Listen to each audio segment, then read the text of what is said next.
ఈరోజు భారత communist party CPI ఆధ్వర్యంలో జాఫర్గఢ మండలం కోనాచలం శివారులో ఉన్నటువంటి 161 C/2 సర్వే నెంబర్లో 26 ఎకరాల 22 గుంటల ప్రభుత్వ భూమిని 2015-16 సంవత్సరంలో భారత కమ్యూనిస్టు పార్టీ సిపిఐ ఆధ్వర్యంలో ఎర్ర జెండాలు పాతి భూ పోరాటం చేసి ఆ గుడిసెలు వేయించడం అనేది జరిగింది.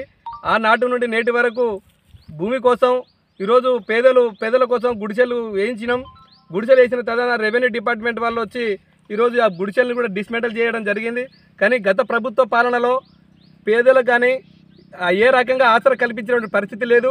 గన్పూర్ నియోజకవర్గం కావచ్చు, జఫర్గఢ మండలం కావచ్చు, పేదల పట్ల గత ప్రభుత్వం ఎలాంటి చర్యలు తీసుకోలేదు.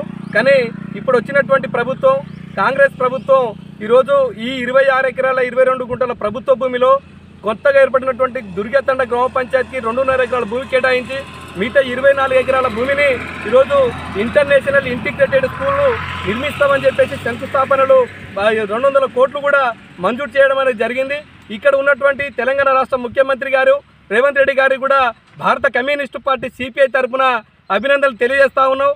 అదేవిధంగా ఈ ప్రభుత్వ భూమిని గత బీఆర్ఎస్ ప్రభుత్వ హయాంలో దాదాపు ఇక్కడ ఉన్నటువంటి మాజీ డిప్యూటీ సీఎం, మాజీ ఎమ్మెల్యే తాటికొండ రాజయ్య గారి అనుచరులు దీన్ని రియాల్టర్లకు అమ్ముకున్న దీన్ని ఎర్ర జెండాలు పాతి కాపాడినటువంటి చరిత్ర సిపిఐది, సిపిఐ పార్టీది.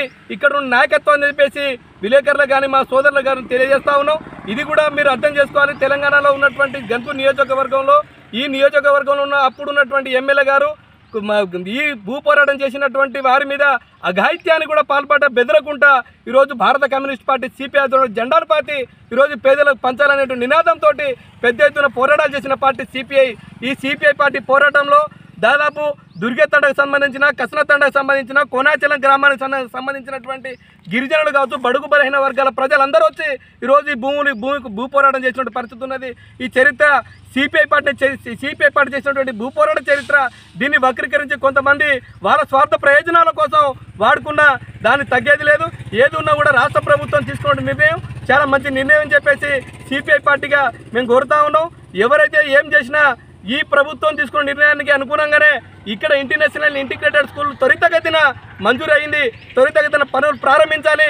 వచ్చే విద్యా సంవత్సరం నాటికి స్కూల్ ప్రారంభించాలని చెప్పేసి సిపిఐ పార్టీగా మేము ఈ ప్రభుత్వాన్ని కోరుతా ఉన్నాం.